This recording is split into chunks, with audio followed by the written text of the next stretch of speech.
Exactamente, Si sobre. quieren les hablo de ese tema, comienzo hablándoles de ese tema.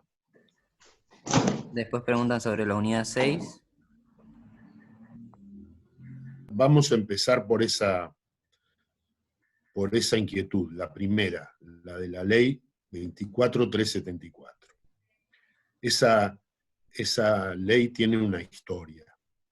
En el año 1989, nosotros concurrimos a unas jornadas que fueron las jornadas sanjuaninas de Derecho Civil.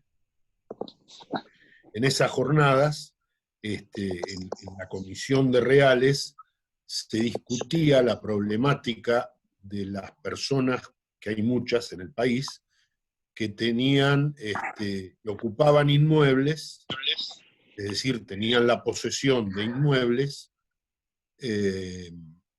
pero no tenían un título idóneo para acceder al dominio. Por lo menos no lo tenían para acceder a la brevedad. Sus títulos eran insuficientes, a veces emanados de personas distintas del titular registral, a veces por un simple instrumento privado. Bueno, la preocupación se centró más que nada en todos aquellos que ocupaban terrenos o inmuebles que eran el asiento de la familia, es decir, dedicado al inmueble familiar. En esos casos se procuró encontrar una solución. Y se debatió muchísimas posibilidades. Se debatieron distintos argumentos. Bueno, finalmente de las conclusiones surgió, por sobre todas las cosas, la necesidad de arribar a una solución legislativa.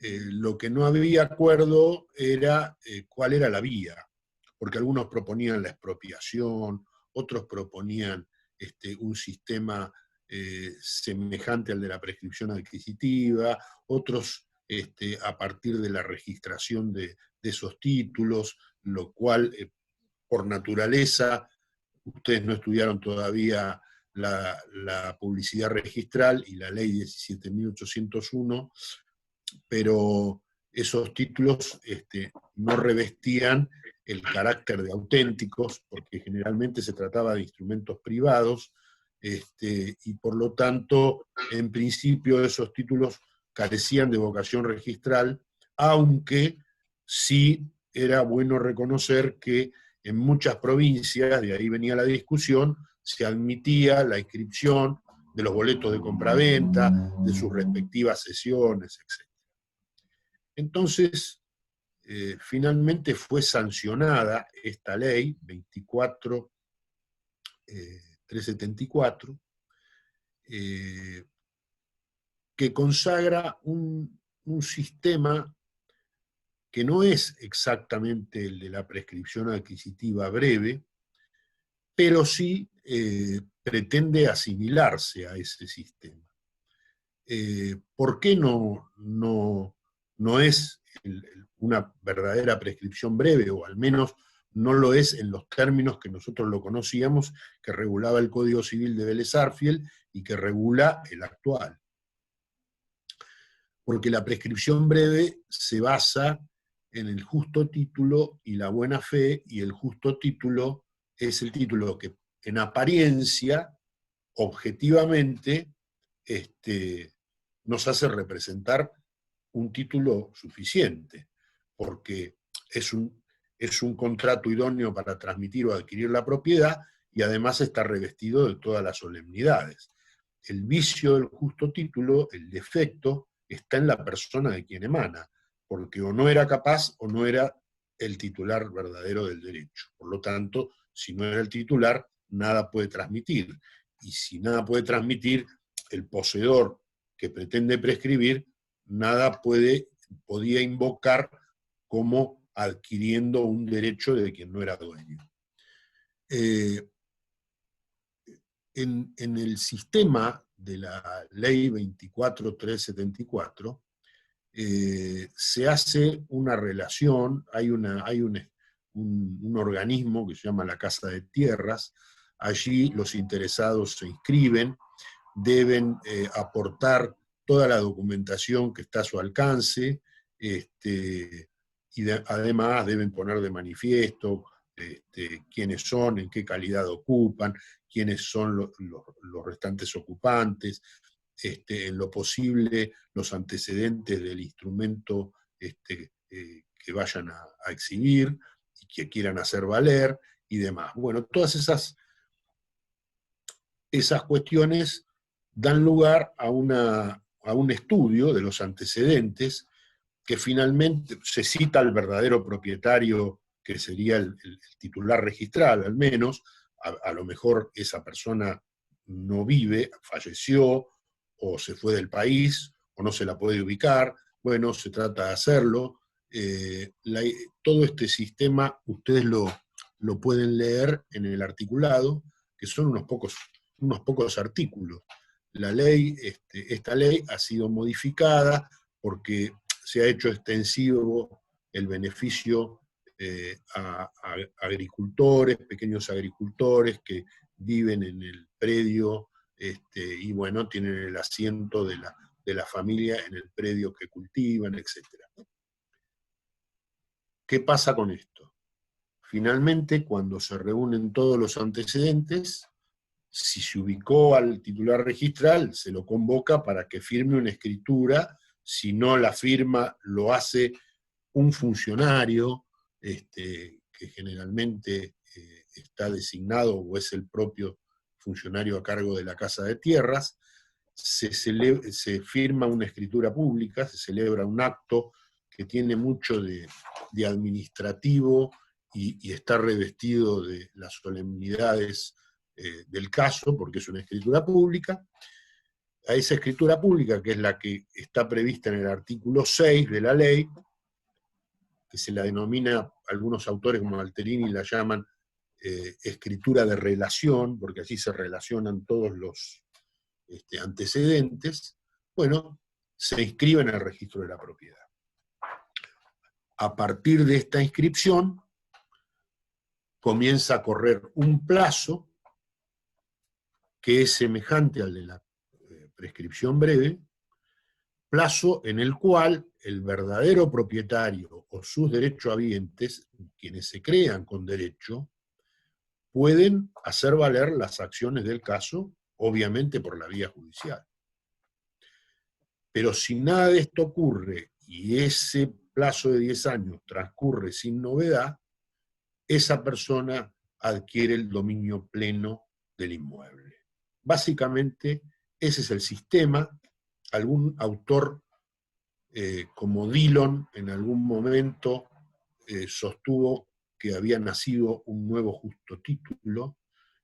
Uno de los coautores de la ley, que fue Fernando López de Zavalía, de alguna manera también sostuvo que se trataba de una nueva versión de justo título.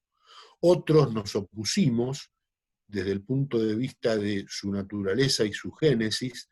Entendíamos que no se trataba de un justo título porque en el régimen del Código Civil y en el régimen actual, el justo título, como apariencia de título suficiente que es presupuesto de la buena fe. Es decir, el poseedor se cree que adquirió conforme a derecho y tiene buena fe porque cree que adquirió el dominio o un derecho real, pero su creencia la sustenta en ese justo título. El propio Vélez Sarsfield, en la nota al artículo 3999, decía que si bien el justo título y la buena fe son elementos diferentes, no son, sin embargo, elementos independientes, porque el propio justo título, probado como tal, hace presumir la buena fe del poseedor.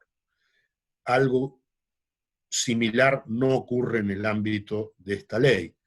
Esta inscripción de la escritura de relación no hace presumir la buena fe. Es más, la ley en ningún momento habló o habla de la buena fe del ocupante. Por lo tanto, se trata de un régimen paralelo al de la prescripción breve, que tiene muchas similitudes.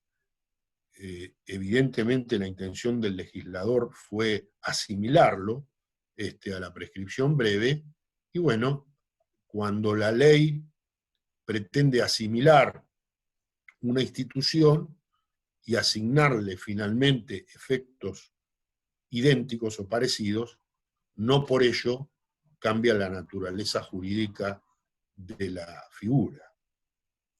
La figura no es un justo título y tampoco es la prescripción breve que todos conocíamos. Será algo semejante, pero que corre por un carril paralelo, aunque no es el mismo. No sé si me lo entendieron con esto, me remito el resto al articulado, que es muy sencillo, y bueno, se adquiere el dominio cumplido ese plazo.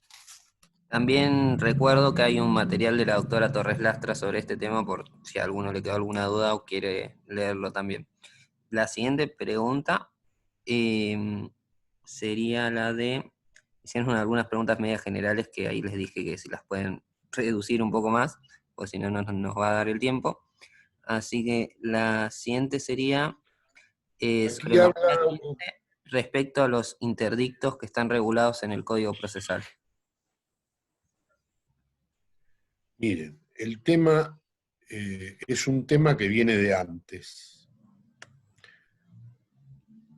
La ley, el Código Civil y Comercial remite, en este caso, al procedimiento más abreviado que tengan las normas procesales.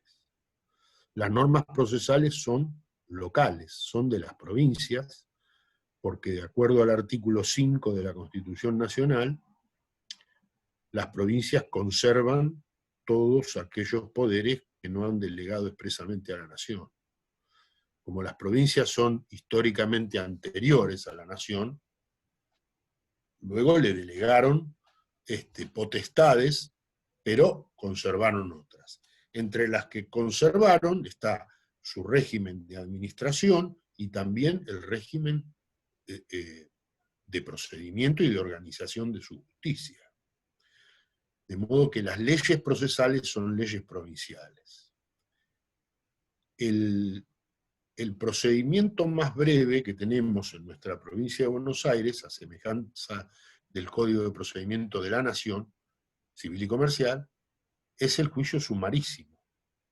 Dentro de los procesos de conocimiento está el ordinario, el sumario y el sumarísimo. Los interdictos procesales, que ya regulaba el Código de Procedimiento, eran interdictos sumarísimos.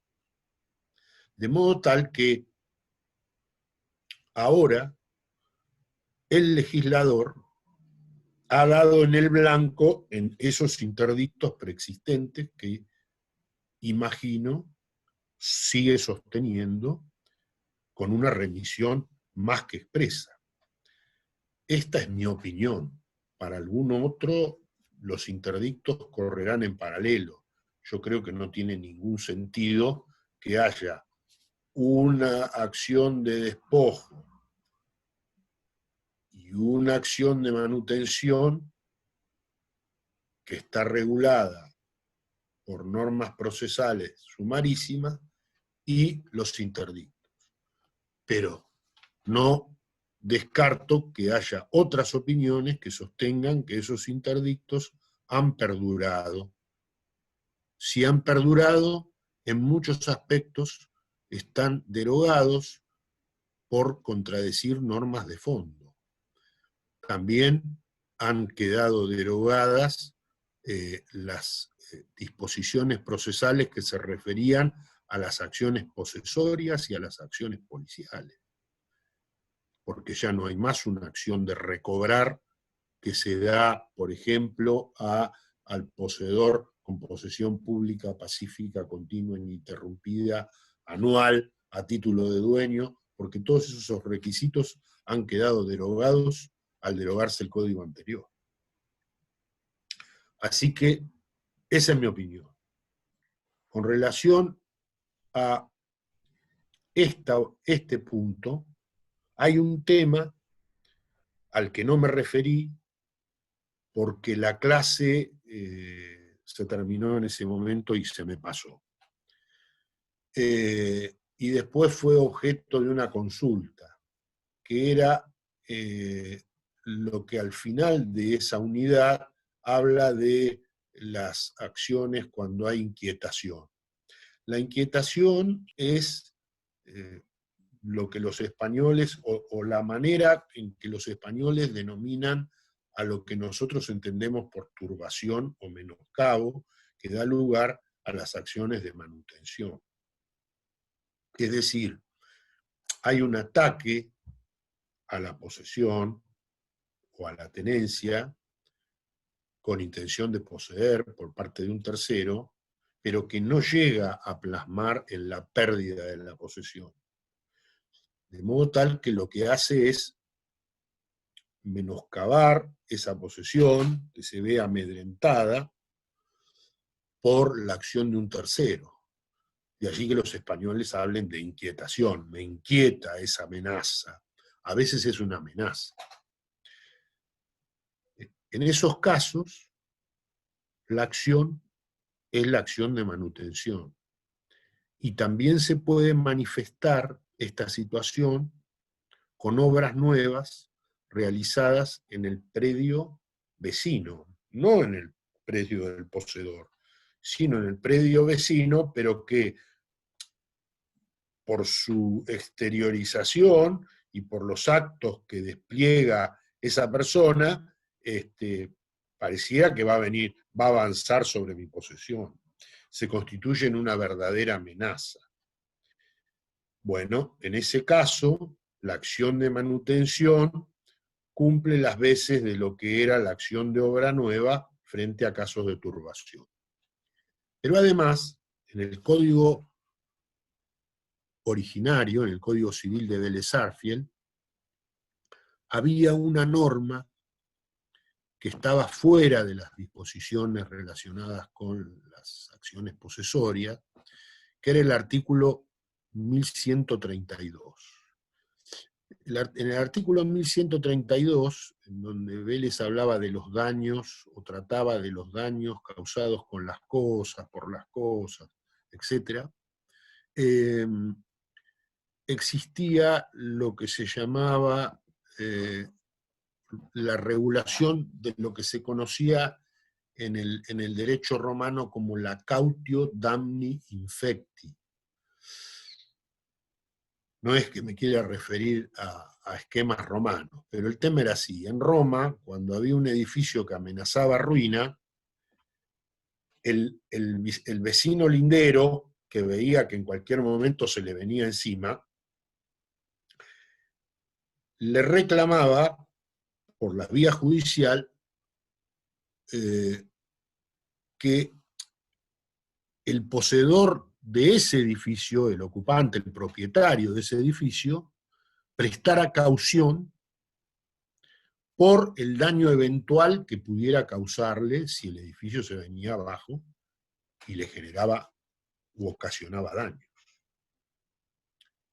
Vélez Sarsfield esto lo suprimió, y en ese artículo 1132 prohibía que se le pueda exigir al poseedor o propietario de un fundo en donde hay un edificio que amenaza ruina, una caución, o que se le pueda exigir que lo repare o que cumplimente una demolición.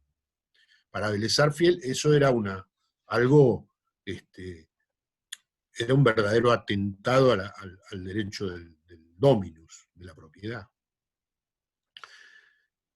Sin embargo, otras legislaciones, como la española, por ejemplo, regulaban lo que se conocía con el nombre de interdicto de obra vieja. Es decir, así como frente a una obra nueva que avanza sobre mi propiedad, yo puedo demandar por la turbación, en el interdicto de obra vieja podía demandar cuando había un edificio o lo que quedaba de él que amenazaba ruina. ¿Para qué? Para que se adopten las pertinentes medidas como para que eso no suceda. Bueno, esto no estaba regulado en el Código Civil de Vélez Arfiel, pero la ley 17711 agregó un párrafo al artículo 2499, que era donde se regulaba la acción de obra nueva, y generó una acción de tipo cautelar que se conocía con el nombre de denuncia de daño temido. Y decía, era más amplia, porque decía que aquel que tema que de un edificio u otra cosa, esa otra cosa puede ser un cartel, puede ser un árbol, que amenace ruina o que se pueda venir encima, porque uno lo ve que se bambolea un día de viento, un enorme cartel, y dice, si este se cae encima de mi casa, la destroza. Entonces, se podía demandar pidiéndole al juez que adopte las oportunas medidas cautelares, el vallado, etcétera, sin que ello implique obligarlo a demoler. El Código Civil y Comercial actual suprimió la denuncia de daño temido, pero existe una acción general de prevención del daño, creo que está, ya les digo, si no recuerdo mal, sí señor, en el 1711, que habla de la obligación de prevenir un daño que tenemos todos. Entonces hay una acción preventiva en el 1711 que dice: la acción preventiva procede cuando una acción o omisión antijurídica hace previsible la producción de un daño, su continuación o agravamiento. Es decir, no es exigible la concurrencia de ningún factor de atribución, es decir, no hace falta que se pruebe que hay dolo del propietario o hay culpa. No, no. Simplemente lo que se le pide al juez es que evite un daño. Y yo puedo demandarlo de manera genérica. Esta acción es tan amplia que no fue necesario legislar sobre la de daño temido. Y esto se me había pasado en la clase anterior, y frente a una alumna, creo que fue, que me pidió una aclaración por vía del campus virtual acerca de los actos de turbación, menoscabo o inquietación, me di cuenta que no había hecho mención de la denuncia de daño temido. Así que ahora la incluí. ¿Qué otro tema tienen para que hablemos? Genial. Sobre limitaciones al dominio, principalmente la parte relacionada a la vivienda familiar. ¿Sí podría explicar eso? Las limitaciones a la vivienda. Y bueno, lo que ocurre es que la vivienda tiene un régimen específico que lo van a estudiar en la segunda parte, y en ese caso ustedes van a advertir, el régimen de vivienda viene a suplir lo que era otro régimen que se denominaba o se conocía con el nombre de bien de familia. En ese caso, el bien de familia era inenajenable, inembargable, no, embargable sí, inejecutable, indivisible, de modo que su régimen importaba la existencia de diversos límites al dominio.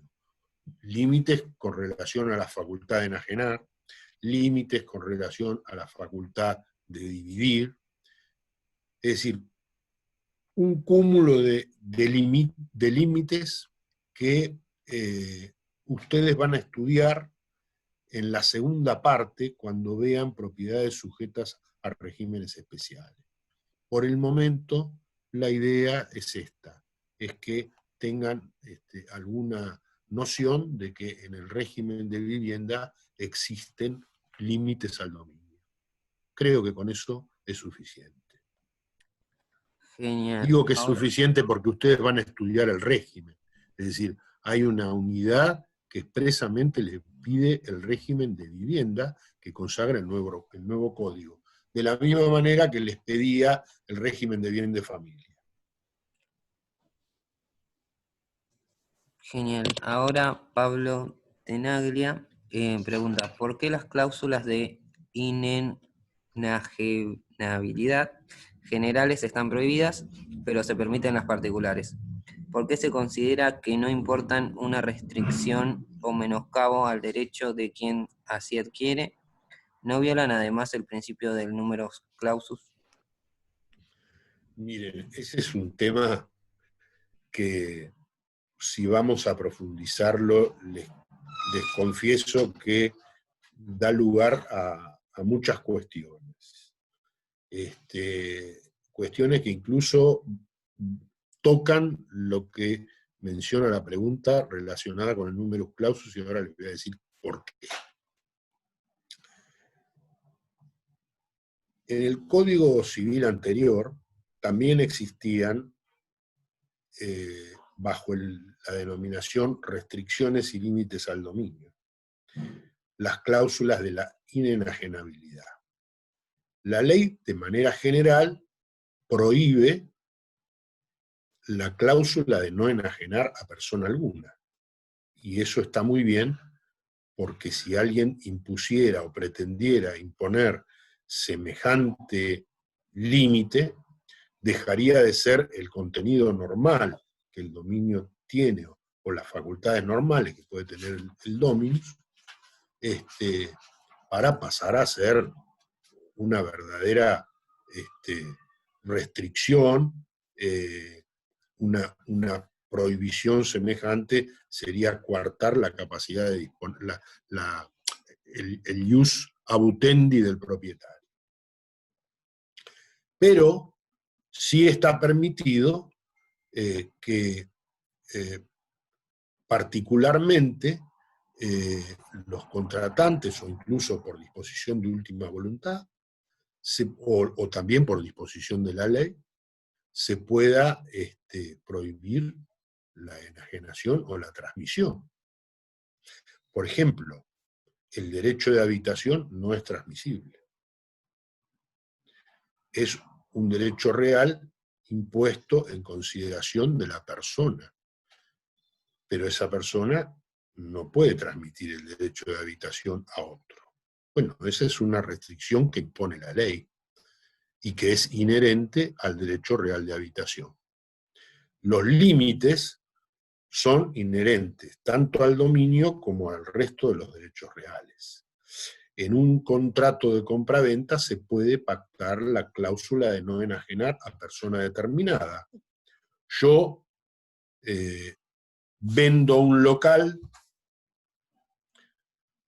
a otra persona, imaginemos que yo vendo flores, y viene otra persona que va a vender ropa deportiva.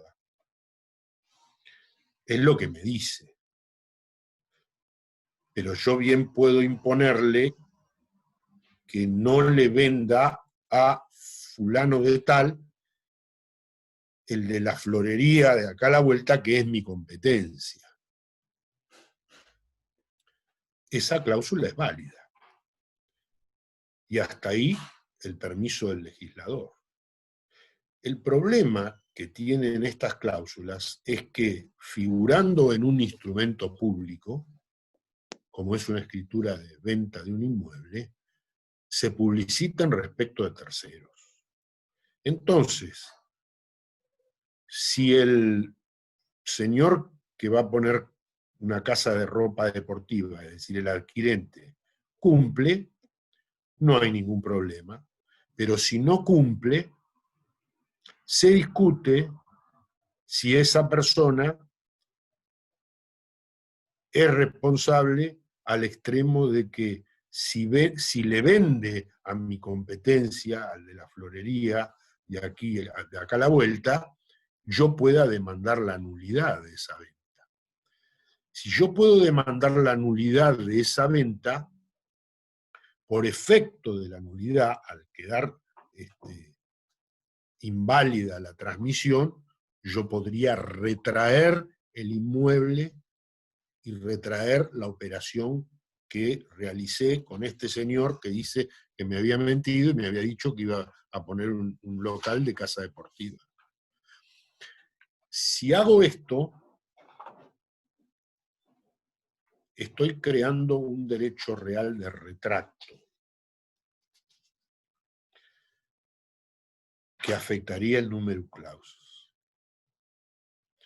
Derecho real que está previsto en otras legislaciones, como la legislación española.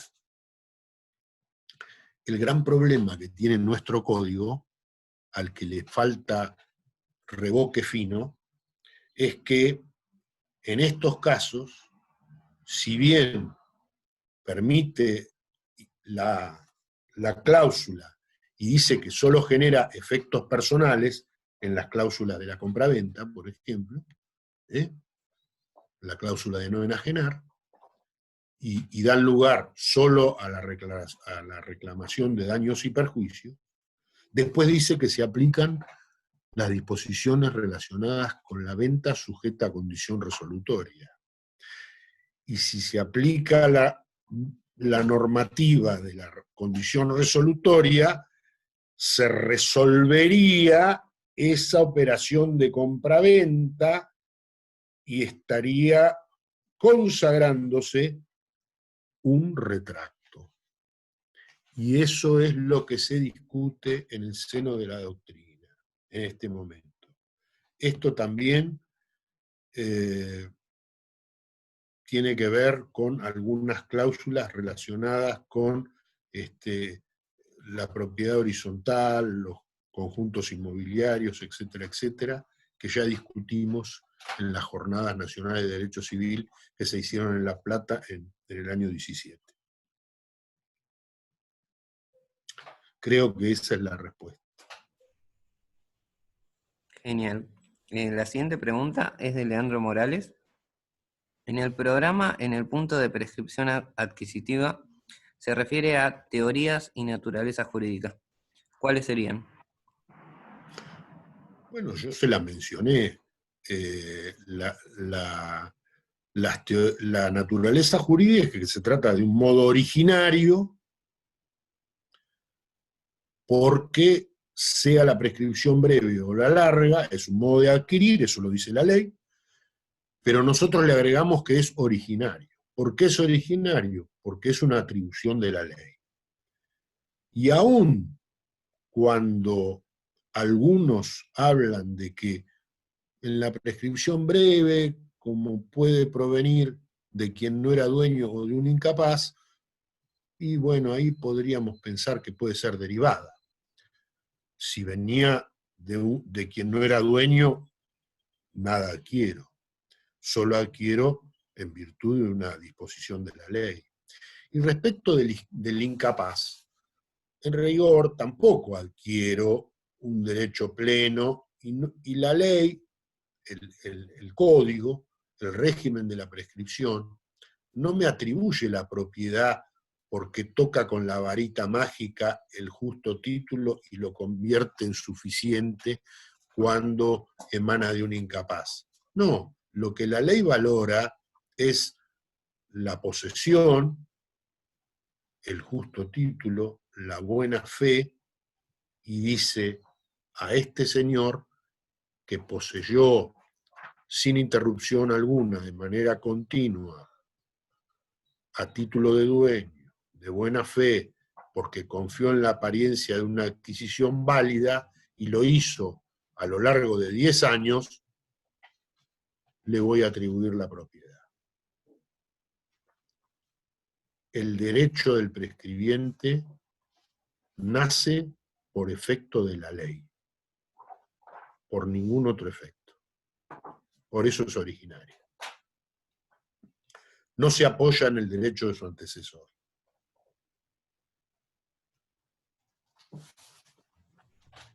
Genial. La siguiente pregunta es de Natalia Martín. Transmisión de la cosa tercero de buena fe, con cosas perdidas, si lo puede explicar. con cosas perdidas, robadas o perdidas. A ver si responde algo más.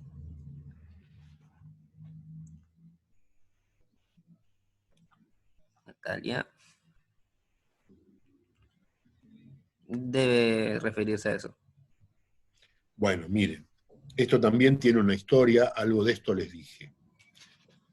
En el derecho romano existía la regla del nemo plus iuris, de que nadie puede transmitir a otro sobre una cosa un derecho mejor ni más extenso y nadie puede adquirir de otro. Es decir, que cuando alguien que no era el propietario transmite a otro, este otro, por más buena fe que tenga, nada adquiere. A partir de allí, la conclusión es que en la puja por un derecho sobre la cosa entre el verdadero propietario y el poseedor de buena fe, la ley romana elegía al primero, sostenía al verdadero propietario mediante el nemo plus iuris. A partir de allí, las cosas inmuebles, que tenían un régimen especial, ofrecían menos problemas, porque están ahí.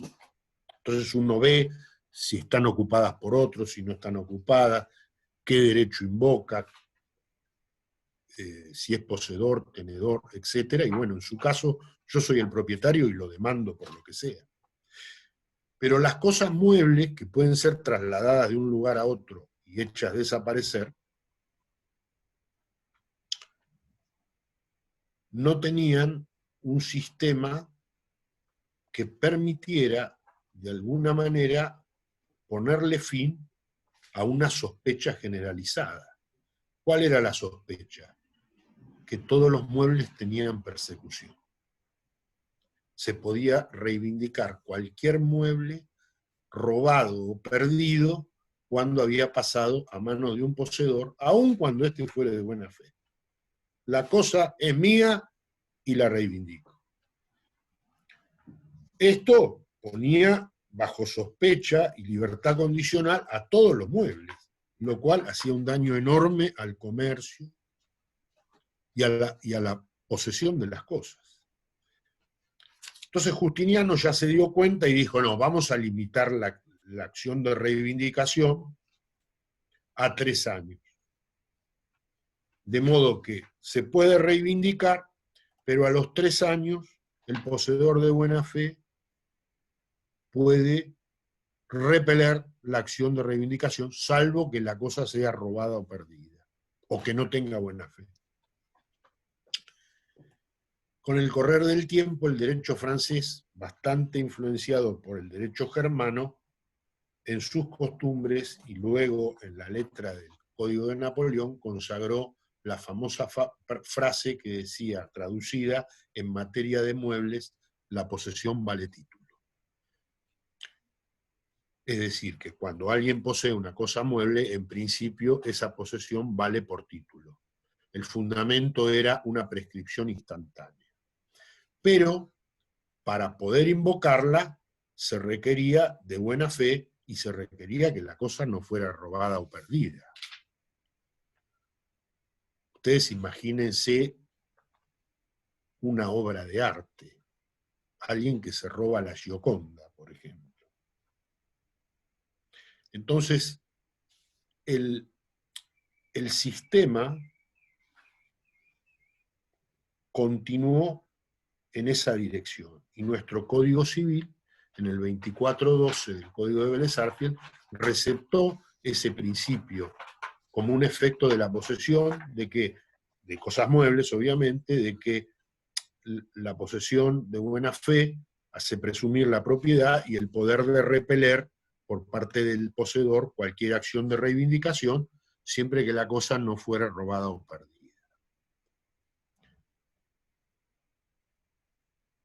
Cuando este poseedor adquiría, lo hacía a título oneroso, porque si era a título gratuito, es decir, en virtud de una liberalidad, no estaba a resguardo de la acción de reivindicación. Pero si había adquirido a título oneroso, estaba podía repelerla la acción de reivindicación. Es decir, no es el ladrón, tampoco es el reducidor al que el ladrón le va a llevar el reloj de oro que robó.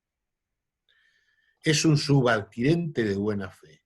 Bueno, este subalquirente de cosas robadas o perdidas, si no puede estar, como no puede estar amparado por la normativa que lo hace propietario de manera directa, puede hacerlo a partir de la prescripción breve, y así está regulado en el código. Ese es el sistema. Luego habrá que ver si hay buena fe, si no la hay, obviamente habrá que ver si la cosa es o no es registrable, todo eso lo expliqué en la clase anterior. Genial. La siguiente pregunta es del artículo 2241 de la unidad 15. Este artículo dice que la acción de despojo se tiene contra el despojante, herederos y sucesores de mala fe. Pero en caso de los sucesores, cuando aparece un sucesor de buena fe, ya no se puede ir contra él, o sea, en el caso de que aparezca un sucesor de buena fe cuando había de mala fe antes. Ahí hay que ver si hay buena fe o no de parte del nuevo poseedor. En principio, la acción de despojo se detiene frente al poseedor de buena fe. Ahora, si yo promoví la demanda y la cosa estaba todavía en la esfera de poder del despojante, sus sucesores, etc., bueno, no va a ser muy sencillo para este nuevo adquirente o poseedor acreditar su buena fe, sobre todo si hay trabadas medidas cautelares como la anotación de litis, etc. El proceso, por otra parte, se presume conocido. Ahora, si es anterior al inicio de cualquier demanda y demás, la acción de despojo se detiene frente al poseedor de buena fe. Ya esa situación ocurría en el régimen del Código Civil derogado. Genial. Ahora preguntan sobre obligaciones propter rem. ¿Qué quieren? ¿Podría explicar sobre eso? Miren, el tema de las obligaciones propter rem, obligaciones ambulatorias o reales, porque se hablaba de que el titular, es decir, cabalgan sobre la cosa, decía Alcinatienza, son obligaciones que pasan de un deudor a otro cuando la cosa se transmite, y que se caracterizan porque alguien se libera con el abandono, es decir, como responde con todo su patrimonio, pero al abandonar la cosa se libera. Ahí hay una primera discusión entre los autores, porque no todos están de acuerdo o contestes en que la responsabilidad es con todo el patrimonio, algunos dicen que solo se responde con la cosa. Y lo más trascendente radica en que en algunos casos, como la típica obligación que se señalaba en otros tiempos, como era la de las expensas comunes en la propiedad horizontal, para algunos era una propter rem a la que se le había suprimido vía ex lege la facultad de liberarse mediante el abandono, en el caso del pago de las expensas, y en otros casos también estaba consagrada la llamada obligación de contribuir por parte del condominio, en el condominio simple o común, o en el condominio con indivisión forzosa. pero ahora eso ha sido modificado, según vamos a ver. No quiero avanzar porque es materia de otra unidad que todavía no está comprendida dentro del examen. A mí, yo no soy un absolutista. No, nunca fui un profesor que exigió del alumno que tiene que decir lo que yo pienso. Puede sostener otra postura. Sí tiene que saber lo que yo pienso o lo que sostiene la cátedra. Eso es otra cuestión. Pero si a mí alguien, un alumno, viene y con argumentos me dice que sostiene tal o cual postura, yo a ese alumno no lo voy a desaprobar. Porque si en casi todas las cuestiones jurídicas hay media biblioteca que piensa para un lado y media biblioteca para el otro, no soy yo quien va a decidir de qué lado de la biblioteca tiene que estar el alumno que está rindiendo. A mí lo que me importa es el conocimiento y no una postura doctrinaria o una interpretación cualquiera fuere. No me puede decir un disparate, pero si está bien fundamentada, no hay ningún problema. Entonces, con relación a las obligaciones propter rem, ustedes van a encontrar distintos autores, modernamente Pizarro, el más paradigmático y tradicional era Dalmiro Alsina Atienza, que escribió algo incomparable. Obviamente que no pensaban lo mismo. Y en el medio, no sé, Molinario y tantos otros autores, y la verdad que a mí es una institución que me gusta leerla, contemplarla, pero no he adoptado una postura absolutista en estos términos. Por lo tanto, no se la voy a exigir a ningún alumno. Sí debe conocer las teorías más importantes y las posturas más importantes. Y luego decirme, yo estoy de acuerdo con esta por esto y por esto. Si me dice eso, para mí está bien.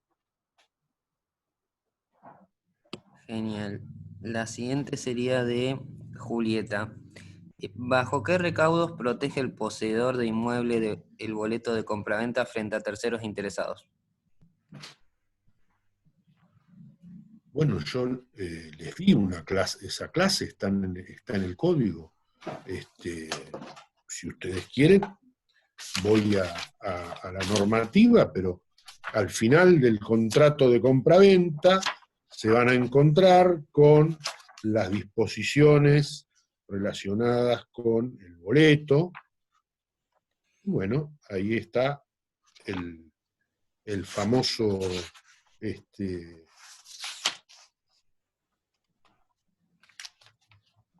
25% del precio, registración o posesión, y bueno,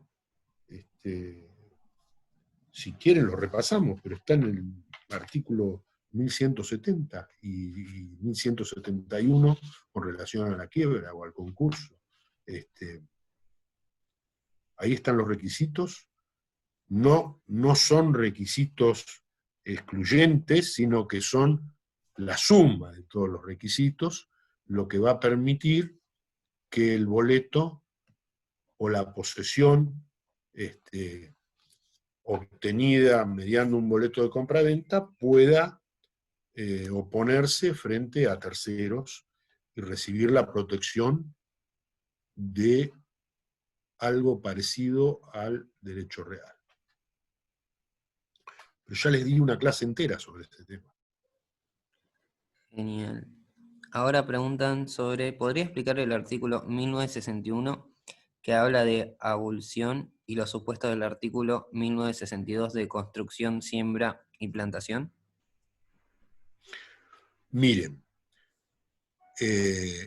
la accesión puede tener lugar de inmuebles, ¿no? Obviamente, puede tener lugar de manera natural o de manera artificial.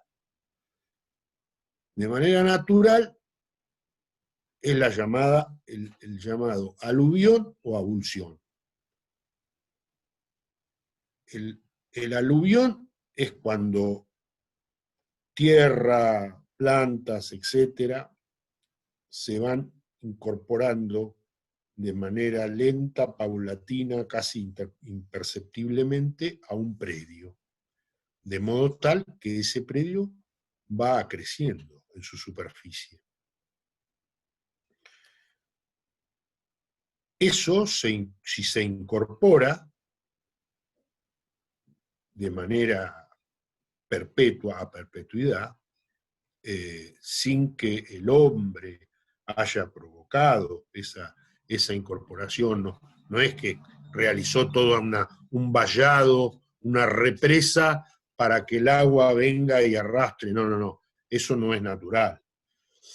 El aluvión es natural. Las aguas lenta e imperceptiblemente lo van incorporando.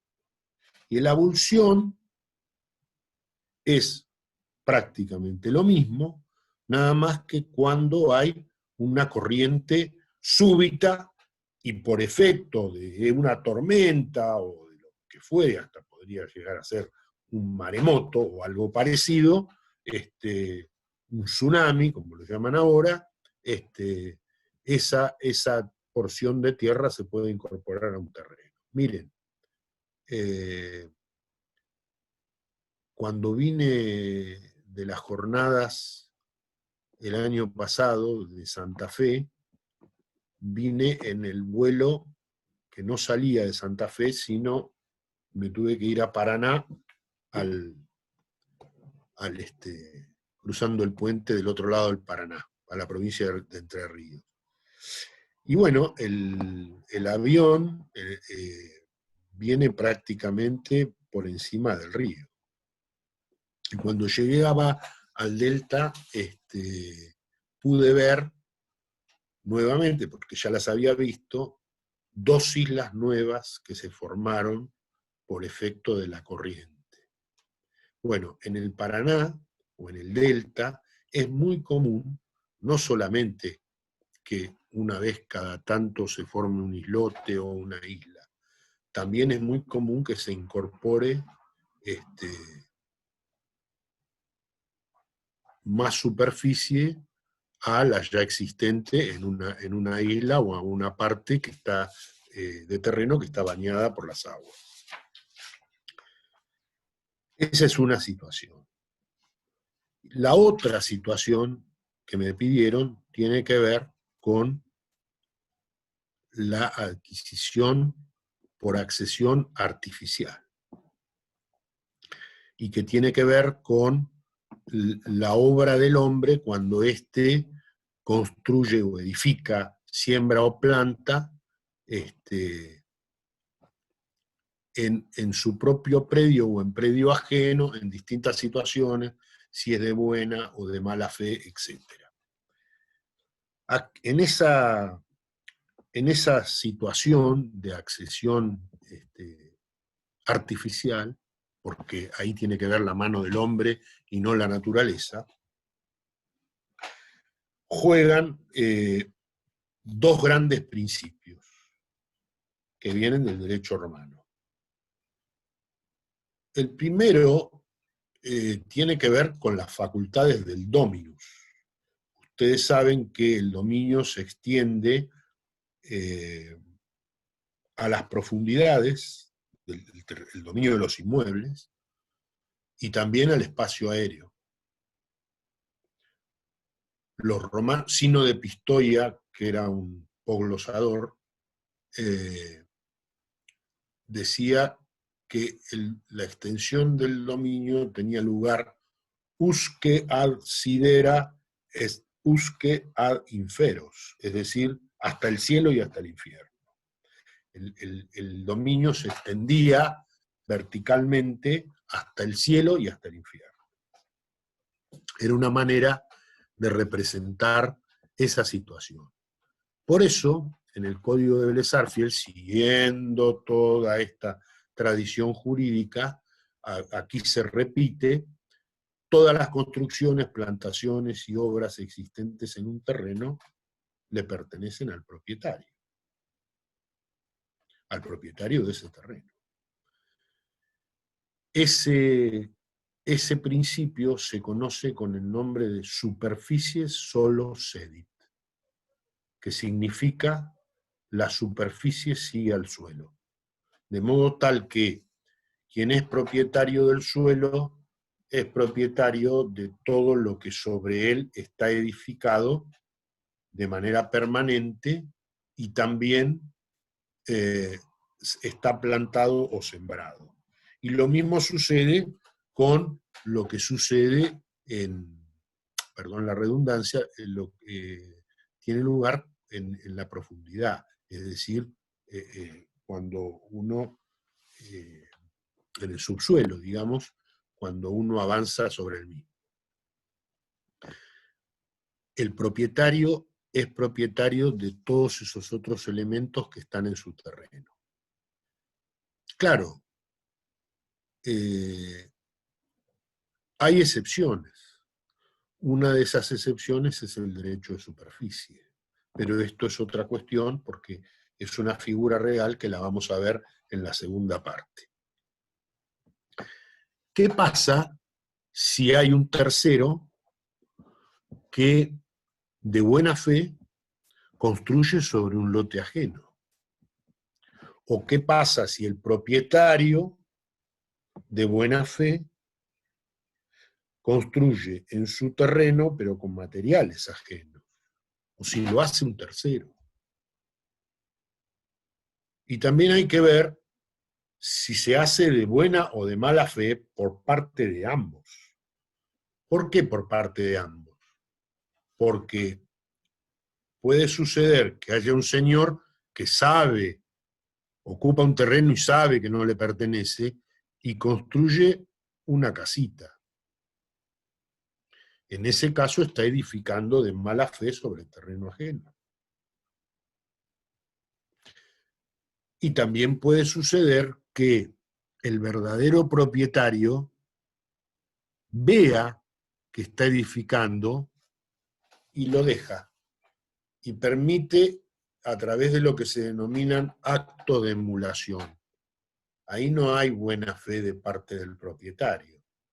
Yo tuve un caso en donde una persona compró un inmueble y construyó un edificio, y cuando iba por el 7º piso, le tocaron el timbre de la obra, diciéndole: usted está edificando en mi terreno porque esto era de mi abuelita y bla, bla. Caso verdadero.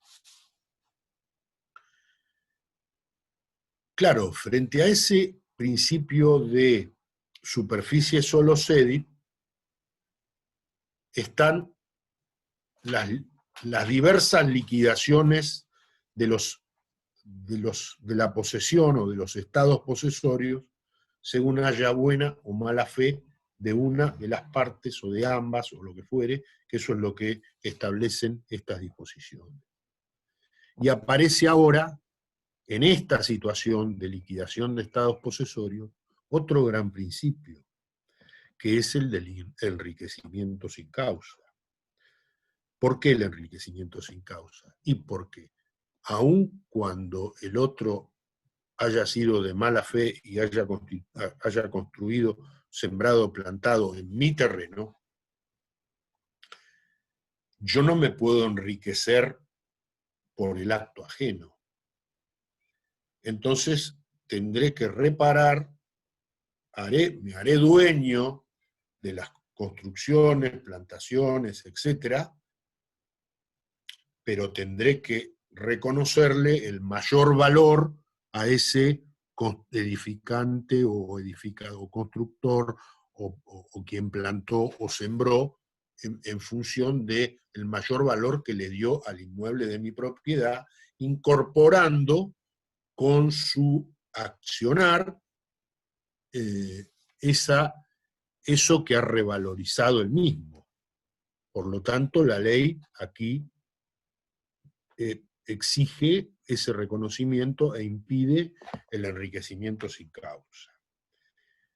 En el último caso está la situación de el invasor parcial, algo muy común en el ámbito urbano. Cuando están mal hechas las mediciones, sobre todo las mediciones de las manzanas, las mensuras oficiales, a veces si uno comienza a contar desde esta esquina y mide, se da cuenta que al final la última parcela, que supuestamente tenía 10 metros de ancho, no tiene 10 metros de ancho, tiene 11 o tiene 9. Y a veces, si cuenta del otro lado, va a pasar algo semejante con la última parcela de esta esquina primera. A veces también sucede por errores de mensura particulares, es decir, relacionado con la parcela del caso. Hoy es más difícil porque en toda transmisión se exigen las llamadas cédulas catastrales que requieren la intervención obligatoria de un agrimensor. Pero en otros tiempos no era así. Y podía darse este tipo de invasiones cuando alguien construye y se extralimita y después resulta que la otra persona, por X circunstancia, se da cuenta de que le construyeron una parte de la vivienda de al lado en el propio terreno. Y pretende demandar la demolición. A veces es una demolición antifuncional. También sería antifuncional exigirle la aplicación a rajatabla o absoluta del principio superficie solo cedit y decir, bueno señor, en virtud de esto usted se ha hecho propietario de la cocina de su vecino. Y su vecino perdió la cocina. Vaya y construyase la cocina en otro lado, porque en esta parte donde usted la construyó y levantó, en realidad era terreno ajeno, así que no tiene más cocina. Entonces, para evitar este tipo de situaciones, a veces, y destruir o demoler o generar soluciones antifuncionales, a veces lo que se hace es obligar a que ese que construyó en terreno ajeno termine pagándole al propietario del terreno el valor de la franja respectiva y eventualmente, si lo hizo de mala fe, de algún otro perjuicio que le haya causado. Eso es lo que disponen las normas que ustedes me pidieron, que relacione y que comente. Genial. La siguiente pregunta es, ¿derechos reales infaciendo? ¿A qué hace referencia? Miren, este es un tema que también tiene su historia. El derecho real paradigmático más amplio y perfecto es el dominio. Pero también hay derechos reales sobre cosa ajena. Y los derechos de uso y disfrute sobre cosa ajena en el derecho romano eran considerados servidumbres. El usufructo, por ejemplo, el uso y la habitación eran considerados servidumbres personales. Quiere decir que esa servidumbre requería el no hacer, non faciendo, y el patiendo, que significaba tener que soportar que otro haga sobre mi predio. Por ejemplo, que pase, que transite en la servidumbre de paso o de tránsito. Se discutió si también se podía exigir un faciendo, es decir, un hacer. Y esto fue exacerbado en la Edad Media con la propiedad feudal. porque el siervo de la gleba era una suerte de esclavo, no ya de otra persona, del señor feudal o de quien fuere su señor, el propietario de la tierra, sino de la tierra misma, a quien estaba atado y debía cultivarla y obtener sus frutos para pagarle al señor feudal. Es decir, que había un verdadero derecho infaquiendo impuesto a ese siervo. Después de la Revolución Francesa, de la Declaración de los Derechos del Hombre y del Ciudadano, que exaltaron todos aquellos derechos fundamentales de la persona a los que hoy denominamos derechos humanos, repudiaron esta idea de que alguien tuviera o pudiera estar obligado en el ámbito de una relación real, pudiera estar obligado a un hacer. No ya en beneficio de otra persona, sino en beneficio de un predio, de una cosa. Por lo tanto, los derechos infaquiendo están prohibidos. Y de eso se trata. La libertad del individuo está por encima de cualquier interés económico y personal de quien sea.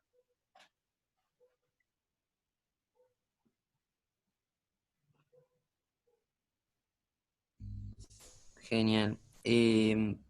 Nos quedan 5 minutos antes de que comience la siguiente clase y quedan una pregunta más, si no me equivoco, nada más.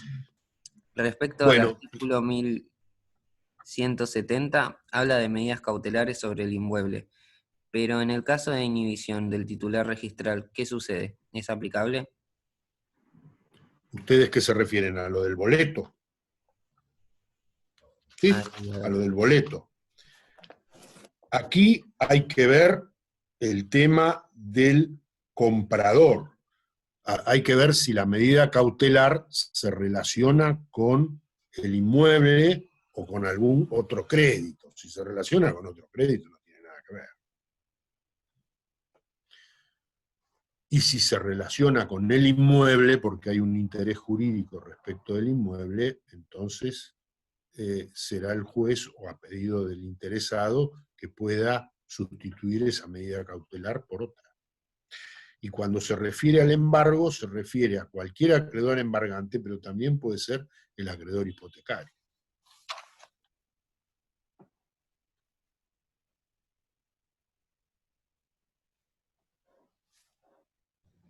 Por ahora ninguna más. Quedaba una sola, pero es media larga arriba, que no nos daría el No tiempo. tenemos lugar. Claro. Si quieres se la digo para la próxima, como para que la tengan en cuenta. Era de Por lo Tomás menos para Pies. orientar. Quería que si podría explicar fideicomiso o dominio fiduciario. Sí, cómo no. Está muy mal legislado, con una metodología cuestionable, sobre todo porque trata dentro del contrato de fideicomiso al dominio fiduciario y a las transmisiones, a la constitución de dominio fiduciario por mortis causa, es decir, por causa de muerte, lo cual no es el mejor método legislativo, pero miren, yo el viernes que viene les voy a dar esto, si ustedes quieren ir avanzando, estaba en algunos artículos, 37, 24 y siguientes, 31 también, había lo que se quiere evitar en el caso de la sustitución por causa de muerte, es que se imponga un heredero al heredero. A través de una figura del fideicomiso y se pueda violar la legítima y el orden sucesorio, que es de orden público, ¿no es cierto? En otros tiempos había 6 sustituciones distintas: vulgar, pupilar, ejemplar, recíproca, compendiosa y fideicomisaria, la única permitida era la vulgar. ¿Cuál era? Cuando se sustituía a la persona del heredero por otro, cuando éste no quisiera o no pudiera aceptar la herencia. Si no quería, no quería. Y si no podía, ¿por qué era? Porque se había muerto antes. Entonces, ahí es la única manera de poder sustituirlo. Pero no se puede sustituir de otra manera que importe imponerle un heredero al heredero. Eso es lo que sucede en el ámbito de los fideicomisos constituidos por disposición de última voluntad. El resto, si alguien necesita que le explique algo, me lo piden de nuevo en la clase que viene, no hay ningún problema. El viernes que viene a las 5 voy a estar aquí otra vez para que puedan sacarse todas las dudas del caso. Espero que para ese momento estén confeccionadas las listas tentativas de todos aquellos que quieran rendir por vía oral. Ya les dije que no están obligados, no va a quedarles una mácula por haberse borrado, como dicen en la jerga estudiantil, y pasado directamente al recuperatorio porque quieren tantear, ver cómo es la cosa, no se animan, etcétera, etcétera. Todos nos tenemos que animar. Pero bueno, después está en la voluntad de cada uno. Así que hasta el viernes. Genial, muchas gracias. Cierro. Adiós, hasta luego.